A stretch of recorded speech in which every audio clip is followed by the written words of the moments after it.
Thank you. Obviously today, up until this point in this room, there's been a lot of talk about different markets. So 99 cents, of course, applies just domestically. But whatever the lowest price point is kind of the point of the conversation.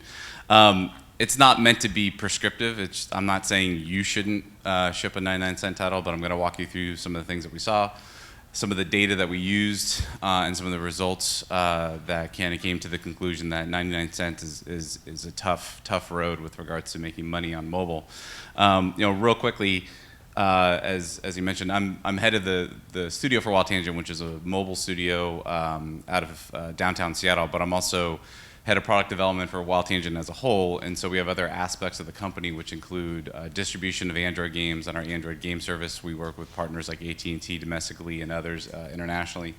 Also on the PC side with regards to HP and others. And we also have a media division called WildTangent Media, where we have a lot of advertising technology and solutions that we can help with monetization. But specifically today, I'm focusing just on the studio side and some of the things that we went through when we shipped some of our titles. Some of the titles that we've released lately, the mobile version of the studio is only a year and a half to 2 years old, and we've shipped a handful of titles. We've kept it pretty tight.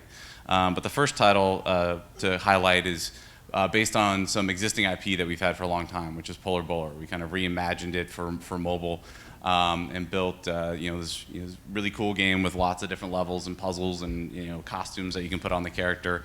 And that title was launched for 99 cents. And the reason is that we did some trial runs up in Canada. We looked at the monetization, we looked at the retention. This game was built with in-app purchasing inside of it, so technically it's Paymium. But we said, you know what, we think that we can learn more going into the smaller charts, and I'll explain what I mean by that, by being SRP, and we want to get as much velocity as possible, so we'll go with 99 cents. There's some other aspects with regards to marketing that you can get if you have an SRP title. And so we went out, and we were lucky enough to be recognized as the best new game by Apple on launch day. So that was pretty exciting. The second game that we launched was based on some new IP called Word Science. This is a very, very quick game to play, something that you can play, a couple times a day throughout the week. A word game. It's something where there's belts going back and forth, and you're grabbing tiles and you're spelling words. Very unique, something that we haven't seen before. And again, went out. The data said that consumers play the game. There's a little bit of conversion. We have some in-app purchasing. We have some advertising. But let's go ahead and try 99 cents and see if it opens up some other channels for us. And we were lucky enough to be picked by Starbucks as pick of the week. And so this is something that happened just a few months ago. So across US and Canada, all the Starbucks stores had Word Science cards. So this is just a highlight that we've gone out with 2 SRP titles that have been recognized from an editorial perspective to be quality titles. From a partnership perspective, we've been able to build up good relationships in order to get these type of things. And this is just the iOS side. The Android side, we saw very similar success with Amazon, with Google Play, and of course with our own distribution channel. For clarity, I'm not saying, this is not the everyone should be building free-to-play titles. There's a lot of data that says that's an interesting place to go. It's obviously a lot of excitement, but if it walks like a duck and quacks like a duck, if that's what your game is, if it's an SRP title, then let it be an SRP title. This is more of a pricing conversation. Don't try to make it SRP and free-to-play and hybrid this thing until it's not recognizable anymore and you kind of have a head-scratcher of a product, right? So I do firmly believe that there's certain DNA in titles that lend themselves to either being an SRP or being a free-to-play title. So just a note on that real quick. Why are we here? And in the most fun way to do it, let's do it in Jeopardy, where we say the answer first. Well, the answer is ship your product for free or ship it for an SRP above 99 cents. So the question, of course, is what's the question? And it's a trick. It doesn't matter. Any question that you look at comes to the same answer in our mind. 99 cents is a very, very difficult price point, and I'll walk you through a couple different reasons for that. But it's something to take seriously with regards to figuring out what you're going to do. A little bit of history, not in the sense of you guys don't know this, but at least from the sense of how I see it. why are we even talking about 99 cents? We're talking about 99 cents because it is the lowest price point possible on the majority of the app stores. Why is it the lowest price point possible? Because it all kind of started with iTunes and songs. And they picked 99 cents for a non-interactive song that only lasts 3 minutes. And also you have to remember that they were competing with killing CDs and wanted to have it be such a cheap price point that why would you not just buy the song digitally? They were trying to change consumer behavior. It didn't mean it was the best price point for the folks that were creating the content. It was the best price point for getting adoption, for getting people to convert and start spending money and putting payment methods inside of systems. So there's something to keep in mind about that, about where did it all come from. And it didn't come from games. It came from music. Which is a different beast. They're doing things differently. They make most of their money with regards to other avenues of performance, right? With regards to concerts and things like that. It's not necessarily just about making it exclusively on that channel. The other thing is you hear this a lot, which is, oh, you should buy it because it's just a cup of coffee, right? It's so cheap. It's just a cup of coffee. You should just buy that. Again, that is a very conversion mentality to get someone to do something. It's not about maximizing profit or maximizing value. And also, specifically when it comes to 99 cents, this has become a proxy to mean something that is cheap. It means just, you don't have to worry about it. There's no repercussion with regards to buying something with poor quality if you buy it for 99 cents, because it's 99 cents. It literally is a pseudonym for that. So that's another challenge with regards to building your brand and building your content. And again, saying that, if you remember at the beginning of this, I shipped 2 titles that were 99 cents, trying to go for velocity of installs. So that's another thing to keep in mind. And I do wish that there was a little bit more control over the presentation. So if you guys go to nice restaurants, you'll notice there's no dollar signs. There's usually no cent signs. They don't even really highlight what the cost is. There's just a number at the end, and especially if it's paired with some wine with some other years on it, you don't know what's the year and what's the price. And there's a reason for that. It's been shown time and time again that if you can present things in such a way that quality is the focus rather than value, consumers will have a better experience. They'll convert, they'll spend more money, and they'll be able to be retained and have a better appreciation of what you've created. Again, how specifically did we get to 99 cents with regards to games? If you remember, 99 cents was for music, but games could be priced whatever you want. This is all before in-app purchase. Well, the reason is the top charts for the various app stores were based on velocity of installs, right? So it was a race to the bottom because for me to get to the top of the charts, if I could have twice as many installs as you, then I'm going to go up the charts. And then next thing you know, everything's 99 cents. If you don't know, this is a very common economic theory called tragedy of the commons, right? This is a procedurally generated editorial placement with regards to the top charts, and the fact that it was under no control was purely algorithmic, at least out of the gate. Right now, there's a lot to it, but how we got to 99 cents, it's tragedy of the commons. If you're not familiar, what is tragedy of the commons? Tragedy of the commons is the theoretical scenario where, let's say you have a small village. Everyone has, their cattle that they need to feed. And instead of everyone having their own field, there's a shared field in the middle. No one's in charge. So someone goes in and says, you know what, I'm going to let my cattle eat a little bit more today. No one's going to notice. It's okay. I'm just going to take a little bit. And the next guy sees that and says, wait a minute, if you're doing it, then I'm going to do it, et cetera, et cetera. Next thing you know, there's no more field. It's gone, right? And that's exactly what happened with regards to the top charts on the app stores and why the price point got driven down to 99 cents. The app stores were not incentivized in order to have developers make the most money. They were incentivized to get the most apps into users' hands, get them to adopt the platform, get them to use the hardware that they were selling in order to play games. So that's something to keep in mind. And then, of course, when in-app purchasing came in, a lot of folks started switching over to free because then it was even cheaper to get those apps and get the velocity. Obviously, a lot of work has gone into removing some of the ways that you can abuse, being free and then switching back to paid. There's a lot of stuff going on, so I'm not saying that it's a broken system now, but you have to look at what is the engine that drove the 99 cent price point. And now, developers, break out in a flop sweat if you think about selling something even above 99 cents. Oh my God, am I going to be able to make any money if it's $1.99, et cetera. So a little theory, right? Let's go back to school real quick. Price elasticity. Basically, we've all seen this before, right? the classic, if I sell something for a higher price, I'm going to sell fewer of them. If I sell something for a lower amount, I'm going to sell more of them, right? So this is what was driving a lot of the app stores with regards to the charting. And it makes sense, you know, intrinsically. If something's cheaper, I'm more inclined to buy it. But this is theory, right? This elasticity being, in this case, 1-to-1 is theory. What happens in real life? Well, let's look at another food-related example. So this is Starbucks, which has nothing to do with us. But they wanted to increase prices by 8%. I'm not going to bore you with too much math here.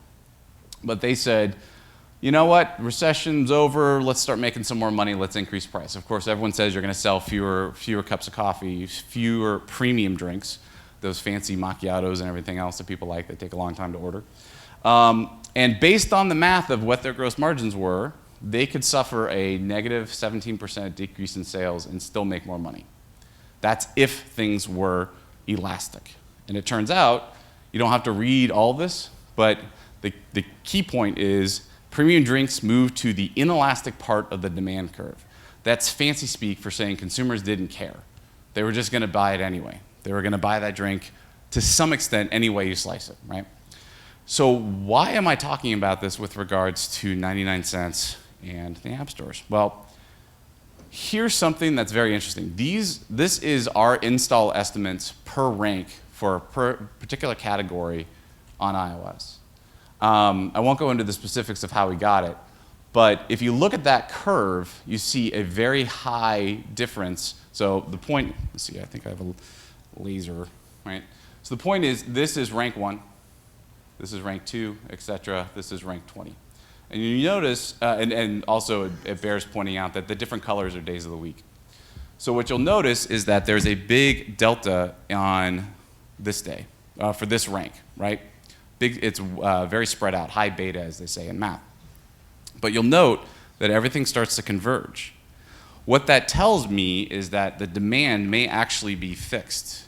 If you think about it, overwhelmingly, the users that go into an app store are not hunting for a specific game. They're browsing for a new game. So that means that there's a fixed number of users that come in to the app stores and buy games per day. That means that a certain number see page 1, page 2, page 3, page 4. So if that's fixed, then there is no elastic aspect of the demand. It might be fixed. And the other way to view it is, if I'm here and I double my price, I can't make it up in velocity, right? I'm not going to. There's no more users that are going to buy my game at rank 15. So there's an economic way to look at what's out there, because you have to remember that when it comes to the charts, which is probably the most common way that users discover games, there may be a fixed number of users that go into that given position. So what do you do with that information? How do you figure this out with regards to the 99 cents? Well, you start talking about, this is where you can get acronym soup, right? So I'll just try to use one, which is eCPI, effective CPI, effective cost per install. Cost per install means how much you pay per install. It's a very specific, I pay X for the mechanism of installing a game. eCPI is however you got that user to install and however you paid when you calculated out what was the effective cost per install. It could be you bought thousands of banner ads for $1 CPM. It could be you bought a bunch of CPC ads. It could be you took out a billboard. Whatever it is, when you divide it all in, eCPI is a very efficient way to say how much did it take for me to get this installed. And for SRP titles, what we found, and this is corroborated talking to others, back of the envelope, it's about $2.50. Maybe $2 at the beginning, maybe $3 later, about $2.50. That sounds like a lot if you're selling a title for 99 cents. How does that work, right? How do you have a positive ROI? If I'm paying $2.50 for an install and I'm only getting 99 cents back, how does that math even work? And also, it bears repeating. Remember, 99 cents is not really 99 cents. 99 cents is more like 70 cents because of the App Store take. So you need to get about 4 free installs for each paid. One way to do it is to have a whole bunch of virality inside of your app, and how do I get friends, counting on word of mouth, et cetera, et cetera. But another way to look at it is to say, what is the ratio of people buying games at a given rank position versus the ones that are being told via advertising to download that got it to that rank position. So For example, if you're at rank 10 and let's say it's 100 downloads gets you rank 10, 50 of those may have been via paid acquisition. The other 50 are organic or free, right? And the other thing to keep in mind is that eCPI is not static. One thing that we found is you'll talk to networks and it's like, yeah, it's $2, it's $2, it's $2. 1 week later, you know what? It's going to be $3 for us to keep the velocity. And there's a very Goldilocks scenario with regards to buying eCPI if you're looking at it from this perspective. Spending a little amount of money could be very dumb. Spending too much money could also be very dumb. So you need to do your math to make sure you're spending just the right amount of money. And of course, good news, rising costs. Oh wait, that's not good news. Rising app costs all the time, right? Why? Because this is the main mechanism by which you can be discovered, aside from winning the lottery, right? Someone in this building is going to make the next hit game, and they're going to say they did it because all these metrics. But a big pillar of that, of course, is that there's an aspect of winning the lottery and building a good product and some luck.